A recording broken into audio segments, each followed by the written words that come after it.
Mass, mega mass. ఇది mega fans ప్రేక్షకులు అందరికీ కావాల్సిన మాస్. మరి ముఖ్యంగా south Indian star film maker Shankar నుంచి ఆడియన్స్ అందరూ ఆశించే మాస్. ఒక్క ట్రైలర్ ఎంతో మందిలో ఉన్న సందేహాలకు చెక్ పెట్టింది, బ్లాస్ట్ చేసేలా కనిపించింది.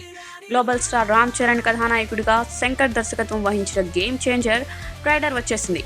దర్శక ధీరుడు ఎస్ఎస్ రాజమౌళి చేతుల మీదుగా ట్రైలర్ విడుదల చేశారు. శ్రీకాంత్, అంజలి, రచయిత సాయి మాధవ్ బుర్రా ఈ కార్యక్రమానికి హాజరయ్యారు.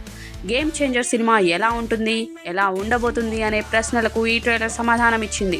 పక్కా మాస్ కమర్షియల్ అంశాలతో రూపొందించిన పొలిటికల్ ఫిల్మ్ అని చెప్పకనే చెప్పింది. స్టూడెంట్ రామ్ నందన్ నుంచి ఐఏఎస్ అధికారి వరకు రామ్ చరణ్ జర్నీ ఉంటుందని క్లారిటీ ఇచ్చారు. అలాగే తండ్రి అప్పన్న పాత్రలోనూ చరణ్ ఎలా ఉంటారో చూపించారు.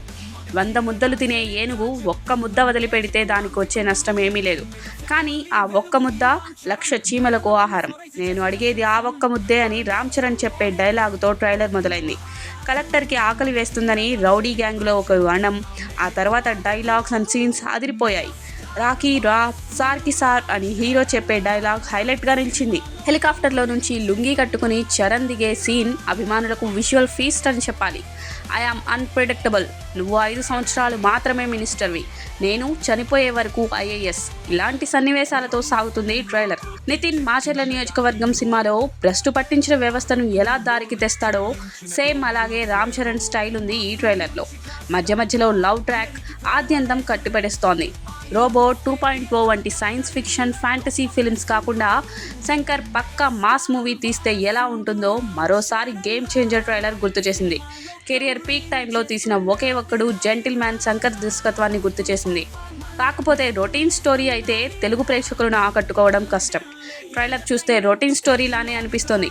మరి స్టోరీలో న్యూ ఎలిమెంట్స్ ఏం యాడ్ చేశారో శంకర్ సినిమా చూస్తే కానీ అర్థం కాదు. ఇది పూర్తిగా శంకర్ డైరెక్షన్ను నమ్మి రామ్ చరణ్ సినిమా తీసినట్టు అనిపిస్తోంది. పాన్ ఇండియా మూవీ ఎలిమెంట్స్ ఈ మూవీలో ఏమున్నాయి అనేది తెలియాలి. ఎందుకంటే రాజమౌళి, సుకుమార్ ఒక డిఫరెంట్ స్టోరీస్తో పాన్ ఇండియా వైడ్ సక్సెస్ అయ్యారు. గేమ్ చేంజర్ సినిమాలో రామ్ చరణ్ జంటగా బాలీవుడ్ భామ కియారా అద్వానీ నటించిన సంగతి తెలిసిందే. ట్రైలర్లో ఆమె పాత్రకు, అలాగే ఫ్లాష్ బ్యాక్లో వచ్చే అంజలి పాత్రకు చోటు కల్పించారు. అదేవిధంగా విలన్ రోల్ చేసిన ఎస్జే సూర్య, ఇంకా శ్రీకాంత్, మలయాళ స్టార్ హీరో జయరామ్ తదితరులను సైతం చూపించారు. ముఖ్యంగా మ్యూజిక్ డైరెక్టర్ తమన్ అందించిన నేపథ్య సంగీతం హీరోయిజాన్ని ఎలివేట్ చేసింది. సంక్రాంతి బరిలో అందరికంటే ముందుగా రామ్ చరణ్ దిగుతున్నారు. ఈ నెల 10వ తేదీన సినిమా ప్రేక్షకుల ముందుకు వస్తున్న సంగతి తెలిసిందే. తెలుగుతో పాటు తమిళ, మలయాళ, కన్నడ, హిందీ భాషల్లో చిత్రాన్ని విడుదల చేస్తున్నారు. దర్శకుడు శంకర్, అలాగే సినిమాకు కథ అందించిన కార్తిక్ సుబ్బరాజు తమిళలో కావడంతో తమిళనాడులో కూడా సినిమాపై మంచి అంచనాలున్నాయి. అందులోనూ నటుడుగా ఎస్జే సూర్య ఇటీవల అదరగొడుతున్నారు. ఈయన ఇమేజ్, ప్రజెంట్ కెరియర్ గ్రాఫ్ కూడా సినిమాకు హెల్ప్ అవుతోంది. హిందీలో RRR తర్వాత రామ్ చరణ్ నటించిన ఫుల్ లెంత్ సినిమా కావడంతో అంచనాలు భారీగా ఉన్నాయి. అలాగే సెంటిమెంట్ కూడా వెంటాడుతోంది. గేమ్ చేంజర్ సినిమాను Sri Venkateswara creations, Zee studios, Dil Raju production సంస్థల మీద ప్రముఖ నిర్మాత దిల్ రాజు, ఆయన సోదరుడు శిరీష్ సంయుక్తంగా నిర్మించారు. ట్రైలర్ తర్వాత సినిమా మీద అంచనాలు మరింత పెరిగాయని చెప్పడంలో ఎటువంటి సందేహం అవసరం లేదు. ఈ ట్రైలర్పై మీ అభిప్రాయం ఏంటో కామెంట్ రూపంలో తెలియజేయండి.